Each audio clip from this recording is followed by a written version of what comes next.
Pues hoy hemos cambiado de sintonía, estamos en todo nuestra historia, pero hemos cambiado de sintonía porque vamos a hablar de Marcial Lalanda. Juan, ¿cómo estás? Muy bien, estupendamente, Javier. Bueno, cuéntanos, hoy Marcial Lalanda, este es el pasodoble de Marcial Lalanda. Estábamos con Íñigo Pérez Agasti fuera del micrófono diciendo que es uno de los pasodobles más bonitos que hay, que es este, ¿no? Sí, efectivamente. Lo comentamos con los pasodobles, que además fue la mujer del maestro, maestro del compositor, de José María Martín Domingo, el que era muy de Lalanda, y le pidió que le compusiera un pasodoble, y el maestro dijo, bueno, yo compongo la música, pero tú escribes la letra. Entonces fue la mujer, doña Josefina, la que escribió esa letra, que luego es curiosa porque te dice, Marcial es el más grande, se ve que eres madrileño, rival de Belmonte, José, Machaquito, Pastor y Lagabeño, cuando no coincidió en tiempos ni con Pastor ni con Machaquito. O sea, realmente no fue rival de ellos, digamos, no fue coetáneo, por decirlo así, ¿no? Bueno, cuéntanos, ¿en qué época desarrolla su carrera? Pues Marcial Lalanda fue el gran torero de la Edad de Plata. La Edad de Plata, lo saben, lo hemos comentado alguna vez, lo saben perfectamente nuestros oyentes, es la edad que transcurre, los años que transcurren desde el año 20, desde el 16 de mayo del año 20, que fallece Joselito en Talavera, hasta el inicio de la Guerra Civil. Es lo que se llama la Edad de Plata, ¿no? La Edad de Oro fue la edad predecesora, la de Joselito y Belmonte, ¿no? Fueron dos grandes edades. También se habla de una primera Edad de Oro que fue la de Lagartijo y Frascuelo, la de los años 70, 80 del siglo XIX, y también se habla de una cuarta edad gloriosa que fue los años 60, ¿no? Pues El Viti, Curro Romero, Diego Puerta, Antonio Ordóñez, en fin, fue una edad también gloriosa esos años, ¿no? Pero esta se llama la Edad de Plata, ¿no? En donde hubo grandísimos toreros. Domingo Delgado de la Cámara, el gran profesor, digamos, de asuntos taurinos, pues te lo diferenciaba en 3 o hasta incluso 4 posibles etapas, digamos, de esa Edad de Plata. Los toreros que toman la alternativa antes del año 25, donde estaba el propio Lalanda, y hay toreros como Chicuelo, Nicanor Villalta, Granero, Antonio Márquez. Los que toman la alternativa del 25 al 31, está el Niño de la Palma, sí, Cayetano Ordóñez, el padre de Antonio Ordóñez, Cagancho, Curro Pulla, gitareño de Triana, Félix Rodríguez, Manolo Bienvenida, y los que tomaron la alternativa ya con la República, ¿no? Del 31 al 36, Domingo Ortega, Victoriano de la Serna, Fernando Domínguez, es decir, luego también él habla de los que tomaron en vísperas de la guerra, quizás menos conocidos, ¿no? Pero todos toreros con un renombre, y además fue cuando cristalizó ese toreo de Joselito y Belmonte, donde se impone el toreo de manos bajas. Cuando ves en vídeos los tardes de Joselito y Belmonte, todavía los capotazos se dan por arriba, las manos van por arriba, donde se impone, donde cuaja toda esa tauromaquia de Joselito, de José y Juan. Es en la Edad de Plata, lo hemos comentado más de una vez, donde hay también muchos percances, porque todavía los toros, digamos, no estaban seleccionados para el tipo de toreo como es ahora mismo actualmente, y para poder hacer las cosas. Bueno, aquí hicimos un programa de cómo había afectado la guerra civil a la ganadería, ¿no? Y cómo ahí cambia el tipo incluso de toro, más al que es ahora, ¿no? Antes era mucho más bueyes, no sé si bueyes o menos domesticados. Tú lo has dicho, menos domesticado. Menos domesticado. Más fiero. Antes era mucho más fiero, mucho menos predecible, ¿no? Bueno, nos has comentado en esa época en la que desarrolla su carrera, también nos has dicho algunos de sus rivales en los ruedos, ¿no? Oye, ¿dónde nace y cómo fueron sus inicios taurinos, Juan? Pues él nace en Rivas, Vaciamadrid, ¿no? Para los que no son vecinos de nuestra ciudad, pues es una población muy cercana, a muy poquita distancia de Madrid. Le bautizan en la iglesia de la Paloma, que más madrileño pues no podía ser, ¿no? Su padre, él vive desde siempre en un ambiente taurino. Su padre era mayoral de Reses Bravas, llegó a ser mayoral de la Plaza de Madrid, lo que podía ser ahora un florito, por decirlo así. El padre establece una carnicería en Arganda del Rey, ahí se traslada la familia, estudia ahí marcial, y sus hermanos Martín y Eduardo se hacen novilleros, ¿no? Y él desde pequeño siempre empezó en Becerradas, siempre le gustó este mundo. Lo que pasa es que empieza en Becerradas en 1913 con 10 años, sí. Pero en aquellos años pues oficialmente no se podía torear, había disposición legal, no se podía torear, hasta los 16 no se podía torear oficialmente delante de espectadores, ¿no? Entonces, delante de público. Entonces va toreando como puede, y ya cuando explota, ya cuando cumple los 19 años, explota, y con su primo Pablo Lalanda, toreando muchas novilladas juntos, ¿no? Y hasta que toma ya la alternativa. Y la toma la alternativa en una fecha de la que hemos hablado aquí alguna vez, una fecha maldita para muchos toreros, que es Sevilla, y el 28 de septiembre es una fecha en donde muchos de los toreros que han tomado la alternativa, bueno, no deja de ser una casualidad, Marcial Lalanda la toma en el año 21, pero hay muchos toreros el 28 de septiembre en Sevilla, pues como Juan Luis de la Rosa, como Granero, como Miguel Báez Gómez Litri, el propio Joselito, incluso algunos anteriores, algún Pepete, Flores, Isidoro Martí, que tomaron la alternativa ese día y murieron ese día en Sevilla, y murieron en trágicas circunstancias, ¿no? Marcial Lalanda la toma ese día en Sevilla. El Litri, sí, es Manuel Báez Gómez, uno de los Litres. Uno de los Litres, claro, sí, es el conocido de los 70 sí, pero es antepasado de él. Y lo habían tomado todos el 28 de septiembre. El 28 de septiembre en Sevilla. En Sevilla. Sí. Se dice que es una fecha que trae mala suerte para tomar la alternativa. Lo que pasa es que a la Landa la alternativa se la da Belmonte. Y también hemos comentado alguna vez... Belmonte, en el año 21. Sí. Que Joselito, a los que dio la alternativa, también tuvieron mala suerte, que Joselito no fue afortunado, que solo de todos los toreros que dio la alternativa, solo 2 triunfaron, y fue en los despachos, Camará y Domingo Dominguín padre, que el resto de toreros o fallecieron en las astas, Florentino Ballesteros, otros toreros, o no tuvieron suerte. En cambio, Belmonte tuvo mucha más suerte. Belmonte le dio la alternativa, por ejemplo, a Chicuelo, se la dio también a Marcial Lalanda, es decir, en ese sentido pues tuvo más suerte. De todas formas, con el tema de la suerte, luego si no comentaremos, porque es un tema que le acompañaba a Marcial Lalanda.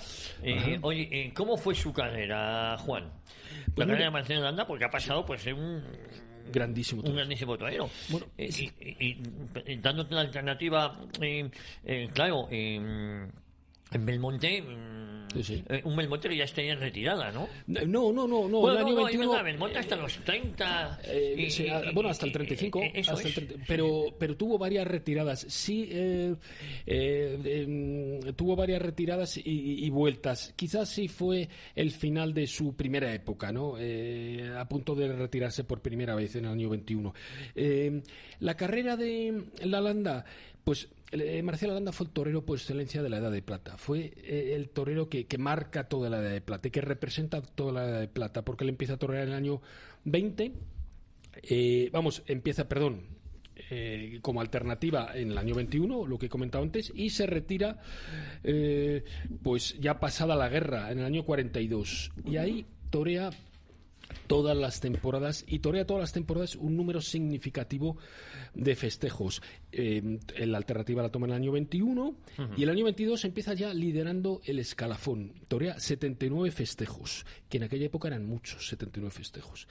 Comentamos el programa pasado que, en fin, en España sí ha habido años de 100 y pico festejos, años de Jesulín, de un montón de festejos, pero el año pasado, por ejemplo, creo que fueron 43 el que lideró el escalafón, el Juli, el que más toreó en España. Fíjate, qué diferencia, porque luego vino una época cuando el cordobés pasó de las 5 heridas y bueno, Jesulín de Ubrín, que se llegó, no sé si a las 120, y aquí y ahora ya 43.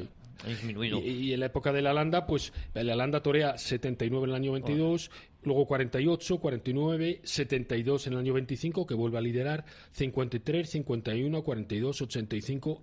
Empezamos en los años 30, que lidera también el escalafón con 87, 70, 71, 75, 41, es decir, está siempre ahí, y después a partir de los años 40 torea 42, 44 y su último año de la retirada 16, es decir, está todos los años y toreando muchos festejos.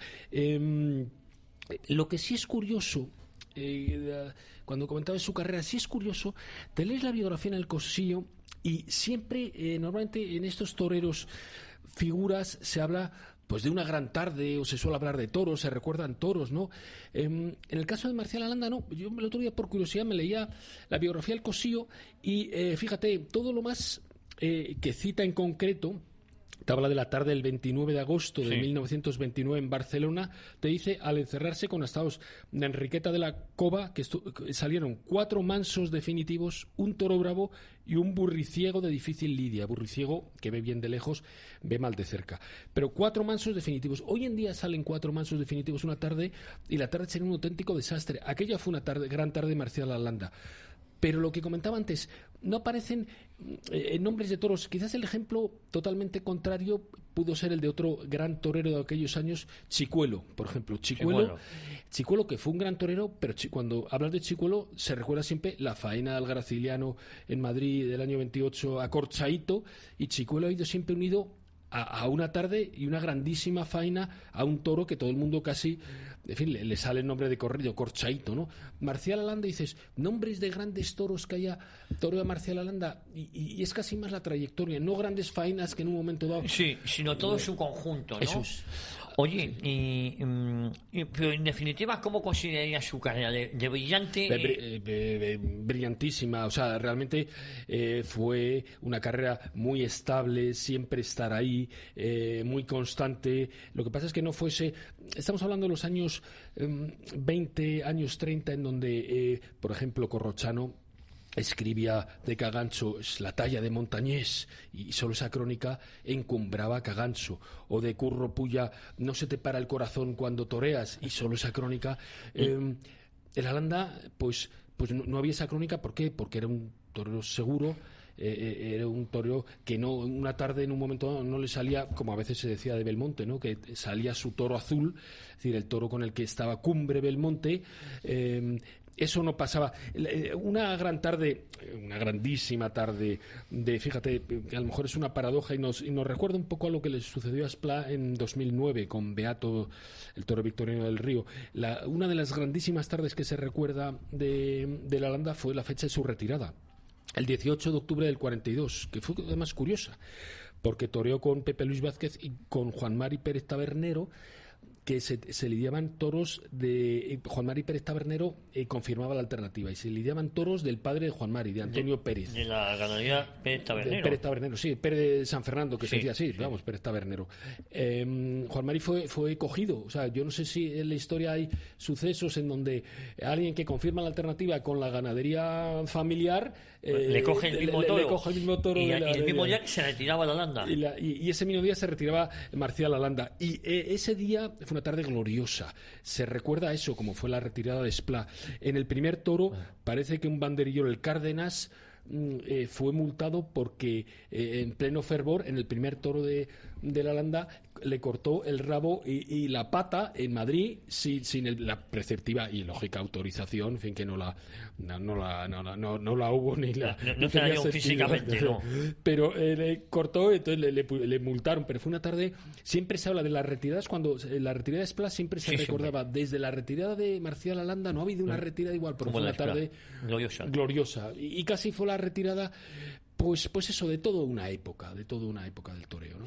Oye, ¿y cómo vivió la Guerra Civil? Porque claro, es una faena que esos 3 años de Guerra Civil hayan contado tu trayectoria, ¿no? Sí.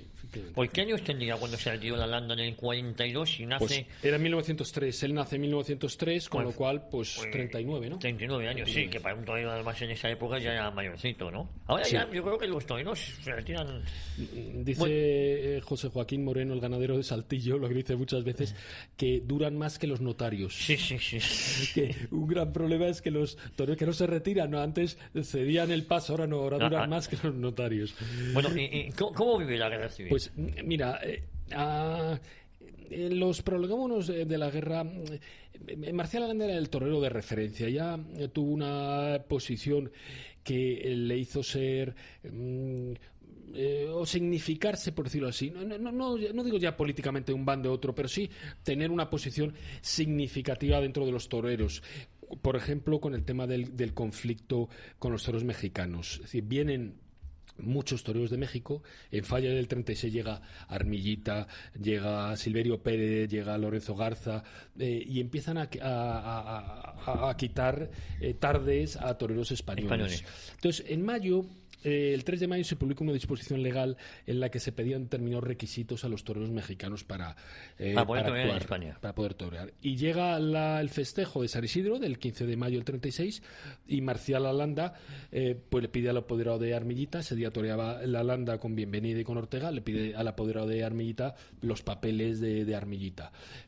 Como no los puede mostrar, pues se niegan a torear, hay un gran escándalo, acaban en la cárcel Lalanda, Bienvenida, Ortega, y un mes después... Es el 15 de mayo se niegan a torear del año 36. Sí, del año 30, efectivamente. Y un mes después, pues Lázaro Cárdenas, el presidente mexicano, ordena la vuelta al país de todos los mexicanos, todos los toros mexicanos. Eso, pues crea su revuelo. Luego, también siempre se le ha achacado a Marcial Lalanda estar metido en fregados político-taurinos, digamos. Cuando él era un hombre pacífico, pues fíjate, lo hemos comentado aquí alguna vez, yo creo que hace mucha referencia a Marcial Lalanda en la tumba de Juanita Cruz, sí. El texto que hay abajo, ¿no? Que lo hemos comentado alguna vez, que pone: a pesar del daño que me hicieron los responsables de la mediocridad del toreo en los años 40-50, brindo por España. Sí. Eso está en la estatua. Yo la veo cuando voy al cementerio a ver a la tumba de mi padre, paso siempre por delante de la de Juanita Cruz, ¿no? Sí, eso es. Y entonces ahí tuvo, sí fueron, entonces en la guerra, ya digo que fue un toreo que llegó con cierta significación. A él le pilla, el 18 de julio le pilla en Dax, toreando en Francia, con lo cual sigue toreando en Francia ya cuando vuelve a la llamada zona nacional. Quien sufre y sufre enormemente, y Marcial Lalanda fue uno de los grandes toreros que vivió en carne viva el terror de la guerra y de las represalias que hubo. Represalias y que en una guerra hay pues por todos los lados, y como pasa y en todos sitios. Pues Marcial Lalanda, el 11 de agosto del 36, ese primo de Marcial Lalanda, Pablo Lalanda, con el que él había sido novillero, es asesinado por milicianos, le sacan de la finca de Toledo, de Ventas con Peña Aguilera, le sacan a él, a 3 hermanos de él, del primo, a Martín, Marcial y Salvador, a 3 hijos de Salvador, a 2 cuñados, hay 9 Lalandas que son asesinados ese mismo día. Y su delito era pues ser familia de un torero de relumbrón. En una época asesinan a 6 familiares a 9 familiares de Marcial Lalanda. Claro, luego algunos dirían que el 11 de agosto del 36. Pero esto ni represión ni nada, esto eran asesinos porque vamos, le asesinan por ser familiares de un torero conocido, ¿no? Sí, y por ser rico, por eso. Entonces no creo que Marcial Lalanda tuviese muchas simpatías a los milicianos, ¿no? Claro, evidentemente una semana después o 20 días después que torea, menos de 20 días, torea Domingo Ortega en Valencia, consigue un contrato en Dax, se va para Dax y ya no vuelve a zona republicana, porque en aquellos años pues se vio, en un momento dado el icono, digamos, de los que tenían dinero, poderosos, eran ganaderos o toreos de relumbrón. O familiares, como este caso. Suficiente para asesinarte. Eso es. ¿Qué aporta el toreo, Marcial Lalanda? Luego vuelve en cuanto acaba la guerra, ¿no? A zona nacional, sí. Vuelve a zona nacional antes de terminar la guerra, pero él vuelve a zona nacional. ¿Y qué aporta el toreo? Pues él quiso siempre parecerse a Joselito. Él vio a Joselito el día de la despedida de Bombita del año 13 y desde entonces siempre quiso parecerse a Joselito y se pareció en el conocimiento de las reses, en la brillantez. Fue un gran banderillero, sobrado de recursos, muy inteligente. Dice Cosello, raramente se le vio aperreado, dominador de los toros, toreo largo. Lo que se decía antaño, toreo largo, es decir, que manejaba el capote bien, manejaba la muleta bien, ponía banderillas. Como aporte, realmente, pues a lo mejor es un detalle, pero se habla siempre de la mariposa, del quite de la mariposa, que es con el capote a la espalda. Y con los vuelos, pues sacas al toro. Y eso es lo que le caracterizaba, una de las cosas. Eso es efectivamente. Lo que pasa es que, fíjate, si lees las crónicas de antaño, yo me meteré aquí varias, pero son muy descriptivas de lo que fue Lalanda, que fue el torero de la Edad de Plata. Si hay que destacar de todos, en fin, no es fácil solo nombrar uno, pero si hubiera que destacar uno sería Marcial Lalanda. Entonces, Hemingway decía de él, aunque Hemingway también se decía que que no era especialmente entendido, pero yo creo que le describió muy bien. Decía, puede enfrentarse con cualquier toro y con todos ellos puede hacer un trabajo hábil y sincero. Como torero completo y científico es el mejor que hay en España. Es el maestro indiscutible de la lidia actual. El propio Marcial decía de sí mismo, no tuve la gracia toreadora de un Pepe Luis, ni la vena poética de un La Serna. Fui simplemente un técnico del toreo. No creo haber traído nada importante, salvo el dominio en la mayor parte de los toros. En 21 años de matador he procurado torear como mandan los cánones. Nada más y nada menos que eso. Torralba de Damas, en el 32, uno de los críticos de referencia, también escribía: La Landa es tal vez el torero más discutido por la crítica y sin duda el que ha tenido que emplear más energías de cuantos diestros famosos han existido para no perder el favor de los públicos. Y el último comentario, que no sé dónde lo leí el otro día, pero me parece que es el resumen de todo, dice: más finos y depurados fueron Chicuelo y Gitanillo de Triana, más dominadores Barrera, Vicente Barrera, y Ortega, Domingo Ortega. Más alegre y vital, Bienvenida, Manolo Bienvenida. Más elegantes, Márquez y La Serna, Antonio Márquez y La Serna. Más clásico, El Niño de la Palma. Pero la Landa en su conjunto superó a todos en cantidad, aliento y fortaleza. Ese es un poco a lo mejor el resumen. El resumen, el que a lo mejor no destacaban en todo. Tenía más completo. Oye, ¿sufrió muchos percances la Landa? Pues mira, no tuvo muchos. Fíjate, pero antes de que pasemos, sí. ¿Cuál sería su anónimo ahora? Una figura reciente, no de ahora. Un Espartaco. Pues mira, en su momento a lo mejor, en los años 80 podía ser un Espartaco, claro. Ahora, por lo que me cuentas, ahora es que, claro, te diría un nombre, pero es un nombre que quizás levanta ampollas en mucha parte de la afición, también por otros aspectos. Sí. Puede ser el Juli, en el sentido de dominador, pero sí. Que no vas a ver ahí. Sí, pero sabes que no sales tampoco un Enrique Ponce, no sé. Sí, que le va, pues, que es difícil que está perreado con los toros. Eso es. Ponce o que siempre Julio va a hacer algo. Sí, efectivamente. Eso es, claro.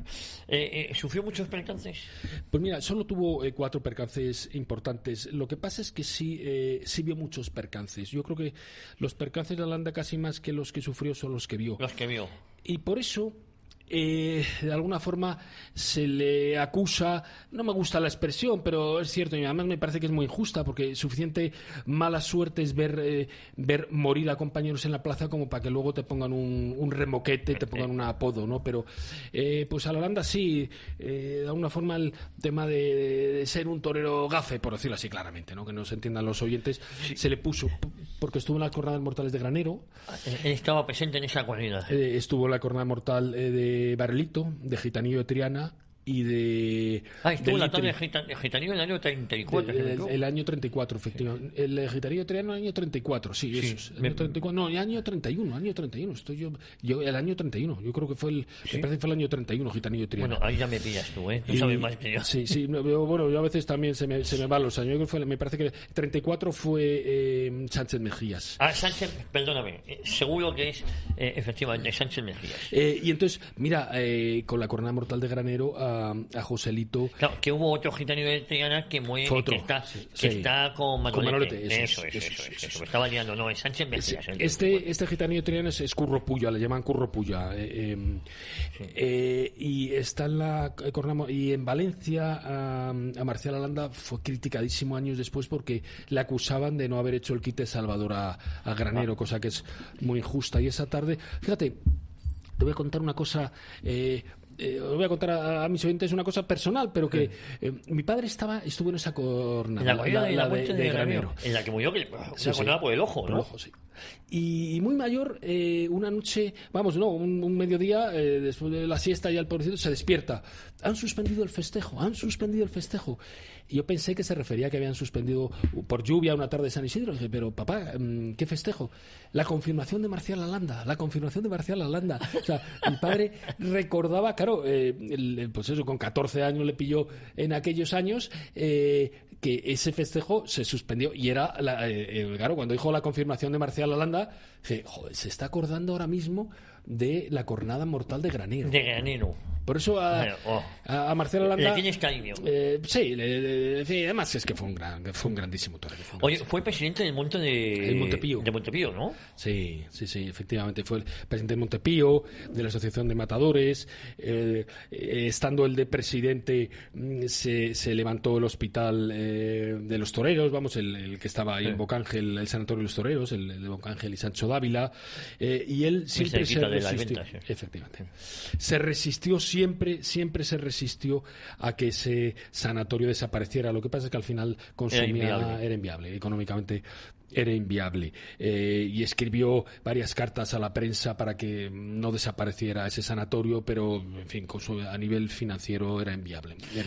Oye, falleció a edad muy avanzada, ¿no? Y me gustaría también, para terminar, que nos contaras alguna anécdota. Pues sí, pues falleció en 1990, ya de avanzada. Él ya retirado, pues fue apoderado, Conchita Cintrón, de Pepe Luis Vázquez. Fue apoderado de Pepe Luis Vázquez, de Cintrón. Sí, tuvo un papel muy importante, fue ganadero. En la casa de Martínez Campos, donde hay una placa, pues eso fue un centro de decisión. Ahí y llegó a ir Esplá para que le explicara cómo se hacía el quite de la mariposa. Llegó Luis Francisco Esplá a casa para que les explicara. Que después de dejar de torear siguió, claro, con 39 años estaría...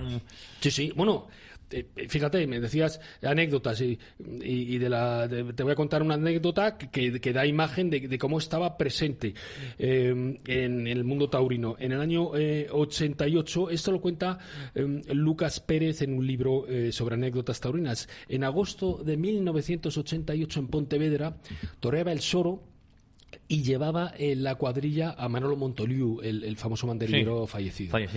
Y Manolo Montoliu se quita el capote de paseo y ve en la barrera a Camilo José Cela y le da el capote de paseo. Y el Soro, que debía ser un poco despistado, le dice: es Marcial Landa, al que le has dado el capote, ¿no? y Montoliu, por llevarle un poco la broma, dice: sí, hombre, y además le deberías brindar un toro. Y cuando llega el primer toro del Soro, se acerca a Camilo José Cela y le dice: maestro, por lo que usted ha sido, por ser un referente para todos los toreros y por el quite de la mariposa. Alucinaría. Por la tarde, por lo visto, se acercó al hotel para darle las gracias. Ya ahí le habían aclarado al Soro la metedura de pata y en fin, y ahí se lo toma bien. Dicen que cuando al año siguiente le dan a Camilo José Cela el premio Nobel, el Soro decía: no se lo han dado a Cela, se lo han dado a la Landa. Oye, ¿con qué años muere? Pues claro, muere en el año 90 y era del año 3, pues con 87 años. 87 años. Con 87 años. Murió en su casa, ahí en la...